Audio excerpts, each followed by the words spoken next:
Olá pessoal, nesse exercício nós temos N mols de um gás monoatômico sofrendo uma expansão adiabática, onde sua temperatura está saindo de um valor inicial T e indo para um valor final que corresponde a 1/3 da inicial, T sobre 3. E o exercício quer que a gente assinale a alternativa correta associada à quantidade de calor ou associada à energia interna ou tipo de transformação. Então vamos lá, pessoal. O que acontece? Primeiramente, nós teríamos que lembrar, seria uma das coisas interessantes da gente lembrar, seria o que seria uma transformação adiabática.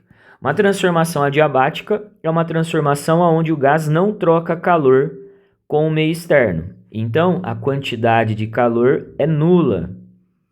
O gás ele não recebe e nem libera calor para o meio. Então, nós poderíamos, só de saber isso, nós já poderíamos eliminar a alternativa A e a alternativa C, onde ele fala que o gás absorveu calor ou liberou calor. Então, se é uma transformação adiabática, a quantidade de calor é nula.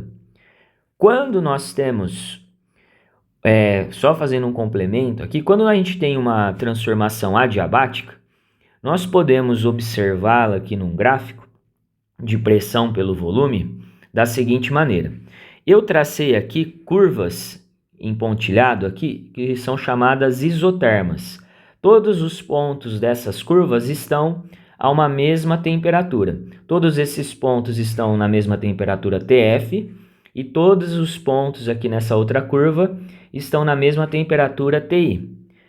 O que acontece? Conforme nós nos distanciamos aqui da origem do plano cartesiano, o que vai acontecendo com os valores das temperaturas que o gás pode estar num determinado momento, né, num determinado estado? Aqui nós teríamos um certo volume e aqui nós teríamos uma certa pressão.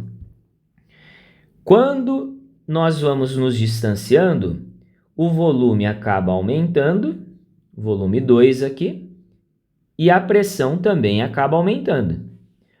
E nós sabemos pela equação de Clapeyron, PV igual a nRT, que a temperatura ela é diretamente proporcional ao produto PV. É diretamente proporcional, considerando, né, que o número de mols do gás não sofra alteração. Então, se o produto PV sofre um aumento no seu valor, a temperatura do gás também vai aumentar. Então, aqui nesse caso, como eu tenho um volume pequeno e uma pressão pequena, o produto dos dois vai dar um valor pequeno. Quando eu aumento o volume e aumento a pressão, esse produto PV vai sofrer um acréscimo. Então, eu posso dizer que essa temperatura aqui vai ser maior do que essa. Então, eu chamei essa curva, que é essa isoterma, como a temperatura T. Eu coloquei a temperatura inicial do gás, porque a temperatura inicial do gás ela é maior do que a temperatura final. Então, a curva dessa temperatura TI tem que estar mais afastada da origem do plano cartesiano do que a curva da temperatura inicial. Agora, como que ficaria uma transformação adiabática num gráfico pressão pelo volume? Vou apagar aqui, tentar não deixar tão poluído o desenho. Vamos pensar numa expansão adiabática. Na expansão adiabática, se é uma expansão, o volume do gás vai sofrer um acréscimo. E no caso, nós sabemos que a temperatura está diminuindo. Então, a representação de uma transformação adiabática seria algo desse tipo. O gás está saindo de um certo volume inicial e está indo para um volume final. O volume final é maior do que o inicial. Então, a expansão adiabática seria nesse sentido. Aqui seria o início, aqui seria o final, mostrando aqui que a temperatura do gás aumentou. Como o gás sofre uma expansão, seu volume aumenta. Isso significa que as forças que esse gás, que essas moléculas do gás aplicam nas paredes do recipiente onde ele está confinado, essas forças conseguem fazer o volume aumentar, a estrutura do recipiente se deslocar, aumentando o seu volume. Então, o trabalho realizado pelas forças do gás é um trabalho positivo. É um trabalho positivo porque o volume aumentou. Sempre que o volume aumenta do gás, o ΔV, a variação do volume, é positiva, significa que o trabalho realizado pelas forças do gás é positivo. E nós poderíamos verificar esse trabalho olhando para essa área aqui do gráfico pressão pelo volume. O trabalho da transformação adiabática estaria associado a essa área aqui do gráfico. Então, o gás, ele realiza trabalho, o trabalho é positivo, ele realizou o trabalho, ele não sofreu o trabalho, e o gás se expandiu. Então, nós poderíamos pensar nessa alternativa E. O gás realizou o trabalho e sua energia interna diminuiu. Nós já vamos pensar nessa expressãozinha da energia interna.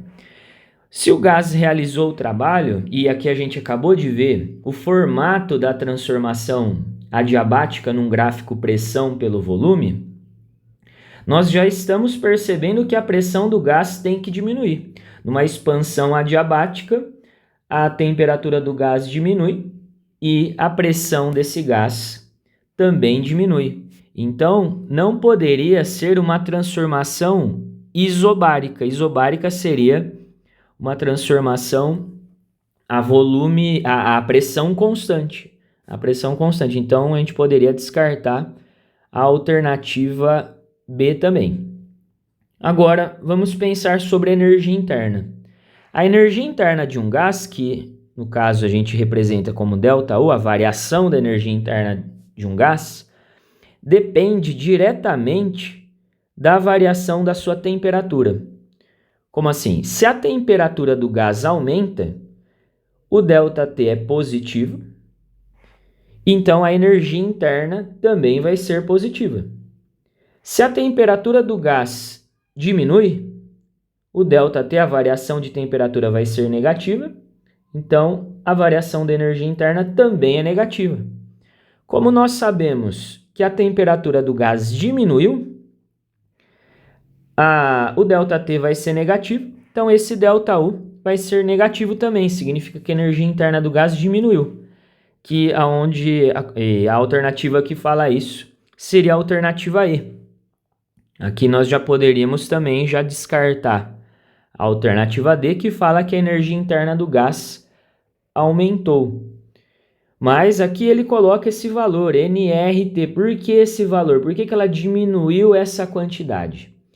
Quando nós temos um gás monoatômico, a variação da sua energia interna é dada pela expressão 3/2 de nR vezes ΔT. Então, a variação da energia interna do gás nessa transformação vai ser 3/2 de nR, o ΔT é a temperatura final, que é T sobre 3, menos a inicial, que é T. Então, a gente vai fazer o MMC dentro do parênteses, nR, 3 sobre 1 aqui, né? Aqui seria T sobre 1, então o MMC entre 3 e 1 vai ser 3. Divide pelo de baixo, multiplica pelo de cima.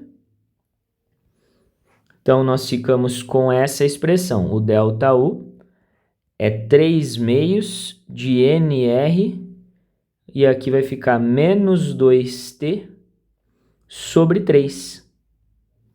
Então, como é uma multiplicação aqui, esse 3 de cima com o de baixo a gente pode simplificar. O 2 de cima com menos 2, o 2 de baixo com menos 2 de cima a gente simplifica, fica menos 1. Esse menos 1, multiplicando tudo, vai tornar a expressão negativa, vai ficar menos nRT. Esse menos significa o que a gente já estava prevendo, que a variação da energia interna seria negativa. Ela é negativa porque a temperatura do gás diminuiu e vale nRT, por isso que a alternativa mostra esse valor aqui, alternativa E do exercício. Então seria a alternativa correta.